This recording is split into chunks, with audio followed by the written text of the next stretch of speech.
പറഞ്ഞില്ലേ ഒരു റിസർച്ച് ലാബിൽ ജോയിൻ ചെയ്തിട്ടുണ്ടായിരുന്നു ഈവൻ ബിഫോർ മേജർ പ്രൊജക്ട് തുടങ്ങുന്നതിന്റെ മുന്നേ എന്ന് പറയും.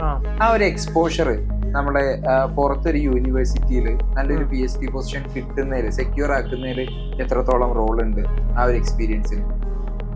ഇപ്പോ അതില്ലായിരുന്നെങ്കിൽ എനിക്ക് PhD എന്താന്ന് ഇപ്പൊ ആ ഒരു എക്സ്പീരിയൻസ് ഇല്ലായിരുന്നെങ്കിൽ എനിക്ക് ചിലപ്പോൾ PhD മീൻസ് എന്താന്ന് പോലും അറിയില്ലായിരുന്നു. ഇപ്പൊ അവിടെ ജോയിൻ ചെയ്തുകൊണ്ട് എനിക്ക് ഇപ്പൊ അവിടെ ഒരു 2 വർഷത്തോളം ഞാൻ വർക്ക് ചെയ്തു. അപ്പൊ എനിക്ക് അറിയാം എന്തൊക്കെയാണ് ഡെയിലി ലൈഫിൽ ഒരു PhD ചെയ്യുന്നത്, PhD കഴിഞ്ഞാൽ എന്താണ് ഉപയോഗം. കാരണം ഐസർ ഒരു ഇന്റർനാഷണൽ ലെവൽ ഇൻസ്റ്റിറ്റ്യൂട്ടാണ്.